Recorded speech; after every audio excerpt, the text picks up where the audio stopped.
اللہ تبارک و تعالی جب مسلمان کو توفیق دے اور اللہ کی بارگاہ کی جانب وہ رجوع کرے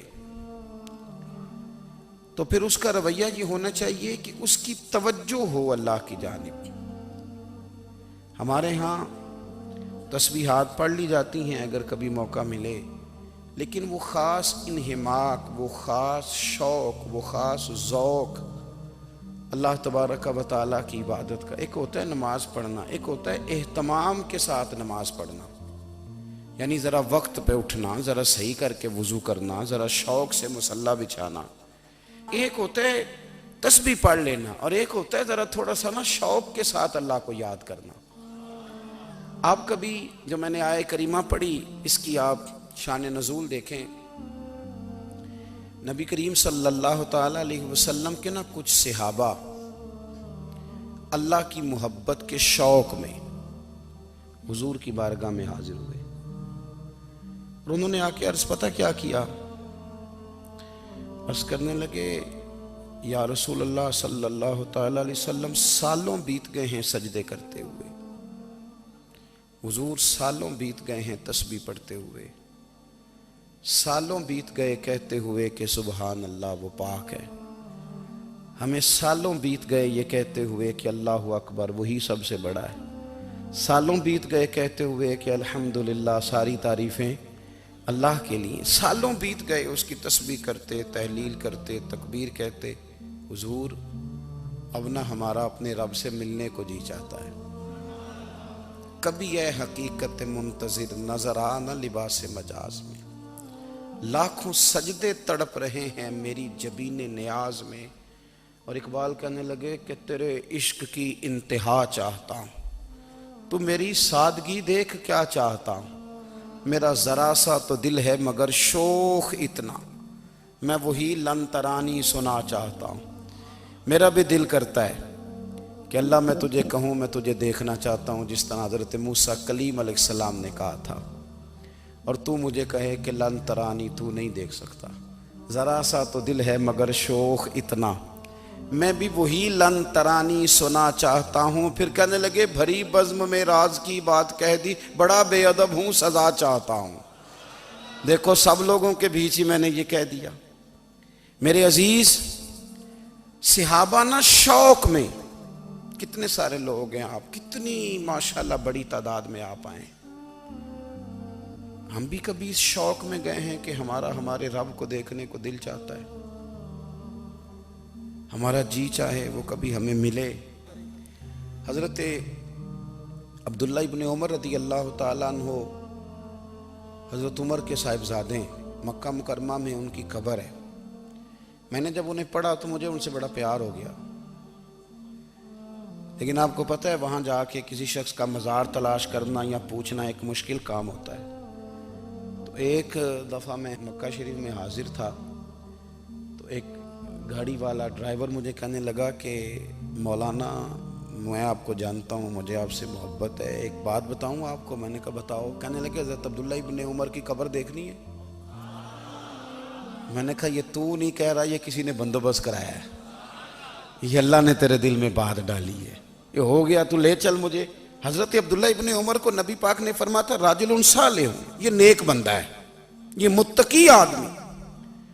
حضرت عبداللہ ابن عمر رضی اللہ تعالیٰ عنہ سیدنا فاروق اعظم رضی اللہ تعالیٰ عنہ کے صاحبزادے ہیں، اور ان کی ہمشیرہ سیدہ حفصہ رضی اللہ تعالیٰ عنہ حضور کی زوجہ محترمہ۔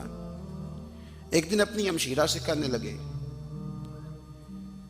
کہ نبی کریم صلی اللہ تعالیٰ علیہ وسلم گھر میں آئے نا، اور اگر حضور غم امت میں پریشان نہ ہوں، طبیعت کو حشاش بشاش دیکھو، تو ذرا پوچھنا تو صحیح حضور کا میرے بارے میں کیا خیال ہے، پوچھنا تو صحیح کہ کریم کی بارگاہ میں میرا کیا مقام ہے، میرے بارے میں حضور کیا فرماتے ہیں۔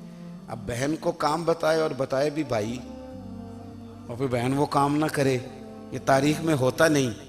حضرت عمر فاروق رضی اللہ تعالیٰ عنہ کی صاحبزادی ام المومنین رضی اللہ تعالیٰ عنہ فرماتی ہیں کہ میں تو بس منتظر تھی، انہوں نے تو کہا تھا نا کہ اگر تم حشاش بشاش دیکھو تو بات کرنا، لیکن حضور تشریف لائے، میری باری تھی، میرے گھر تشریف لائے، کھانا پیش کیا تو فوراً میں نے عرض کی حضور ایک بات پوچھنی تھی۔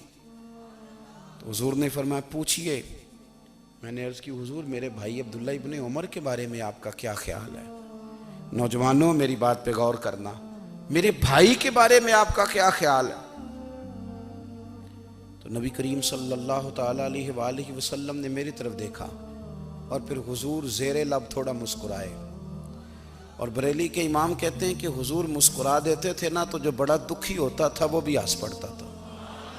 اب سوال پیدا ہوتا تھا کہ پھر تو اس مسکراہٹ کے لیے انتظار کرنا پڑتا ہوگا کئی مہینے کہ حضور مسکرائیں تو رونے والے ہنسیں، تو اعلیٰ حضرت فرماتے نہیں، انتظار نہیں کرنا پڑتا، یہ مسکراتے رہنا تو حضور کی عادت ہے۔ جس کی تسکین سے روتے ہوئے ہنس پڑے اس تبسم کی عادت پہ لاکھوں سلام۔ یعنی یہ تو عادت ہے حضور کی مسکراتے رہنا، اس کے لیے انتظار نہیں کرنا پڑتا۔ بھائیو آپ خیال رکھیں گے، غور کریں گے، حضرت عبداللہ ابن عمر رضی اللہ تعالیٰ عنہ کے بارے میں پوچھا تو سیدہ فرماتی ہیں کہ نبی کریم صلی اللہ تعالیٰ علیہ وسلم نہ زیر لب مسکرائے اور فرمایا حفصہ تیرا بھائی ہے تو اچھا، لیکن میں نے سنا ہے کہ عشاء کی نماز پڑھتا ہے تو فجر تک سویا ہی رہتا ہے۔ او نوجوانوں، 10 بجے تک سونے کی بات نہیں ہوئی، 9 بجے تک سونے کی بات نہیں ہوئی، 11 بجے اٹھنے کی بات نہیں۔ حضور فرمانے لگے میں نے سنا ہے کہ عشاء کی نماز پڑھ کے سو جاتا ہے اور فجر تک سویا ہی رہتا ہے، اسے چاہیے کہ تہجد کے وقت اٹھا کرے، اللہ کی بارگاہ میں حاضر ہوا کرے، آہوزاری کرے، سجدے کرے، عبادت کرے۔ اٹھتا ہے اور فجر میں جا کے اٹھتا ہے۔ حضرت جناب حفصہ رضی اللہ تعالیٰ عنہ کہتی ہے میں نے جناب عبداللہ ابن عمر کو پیغام دیا اور میں نے کہا میرے جوان بھائی سن۔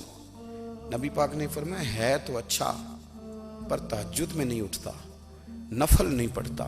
او میری ملت کے جوانوں، مزہ نہیں آ جاتا جب ساری دنیا سوئی ہو، ساری دنیا، اور بستر بھی گرم ہو اور نیند بھی پورا غلبہ کر رہی ہو، اور اچانک گھنٹی بجے دماغ میں، آنکھ کھلے، گھڑی پہ نظر پڑے، 3:30 4 بجے کا پیغام گھڑی بتائے، اور کوئی چڑھتی جوانی والا اٹھ کے وضو کرے، اور جب وہ مصلی کھول کے بچھائے تو مدینے والے محبوب کہتے ہیں کہ ہر نماز پہ رب ثواب دیتا ہے، اور جو اٹھ کے تہجد کی نماز پڑھے اسے دیکھ کے تو رب مسکراتا ہے، جو اس کی شان کے لائق ہے، جو اس کی شان کے لائق، وہ مسکراتا ہے، خوش ہوتا ہے کہ میرا بندہ تہجد میں اٹھ گیا، وہ مسکراتا ہے۔ کاش ہماری صبحیں کبھی اپنے مالک کے نام ہو جائیں۔